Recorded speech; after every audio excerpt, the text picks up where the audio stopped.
आता एक breaking news पाहूया। इंडिया आघाडीच्या सभेची तयारी अपूर्ण असल्याची माहिती समोर आली आहे। सभेला काही तास उरले असताना सभेची तयारी अपूर्णच आहे। मुख्य मंचांवर तयारी अद्याप सुरू आहे। सभास्थळी सध्या अनिल परब हे त्या ठिकाणी दाखल झालेले आहेत।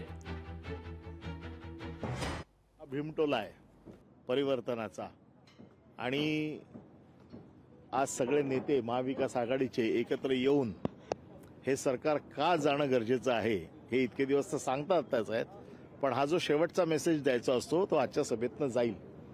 आणि मला असं वाटतं की महाराष्ट्रातल्या जनतेने ठरवलेलं आहे की परिवर्तन करायचंच, म्हणून या सभेचं नाव देखील परिवर्तन सभा असंच ठेवलेलं आहे। आणि संध्याकाळी प्रत्येक नेता आपले विचार मांडतील।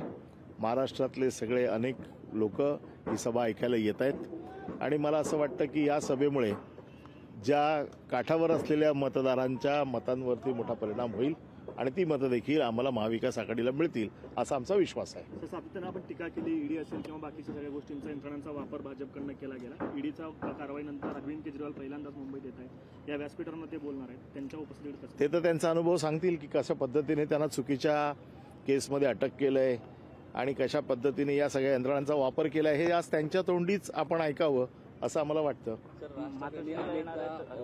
ठाकरेंच्या भाषण करताना पाहायला मिळालं, मात्र आज ते मोदींबरोबर उभं राहून ते भाषण करणार आहे, काय वाटतं? अहो, किस्सा तर असा आहे की सभा तर मनसेची आहे आणि त्या सभेला काल बावनकुळे निमंत्रण द्यायला गेले। आजही आमच्यासमोर प्रश्न आहे, सभा कोणाची आहे, निमंत्रण कोण देते? सभा मनसेची आहे, ज्यांचा एकही उमेदवार नाही आहे। आता मला असं वाटतं त्या सभेची सुरुवात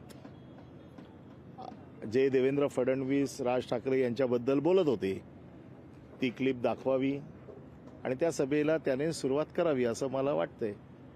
म्हणजे देवेंद्र फडणवीसांचं राज ठाकरेबद्दलचं मत काय होतं, राज ठाकरेंचं मोदींबद्दलचं मत काय होतं, या सगळ्या गोष्टींना थोडा उजाळा दिला तर बरं होईल।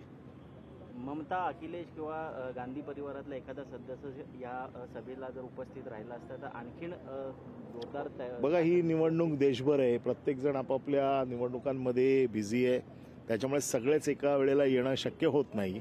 तरी देखील काँग्रेसचे अध्यक्ष येत आहेत, केजरीवाल ज्यांचा हा अनुभव ताजा आहे या सगळ्या यंत्रणांचा ते येत आहेत, पवारसाहेब आहेत।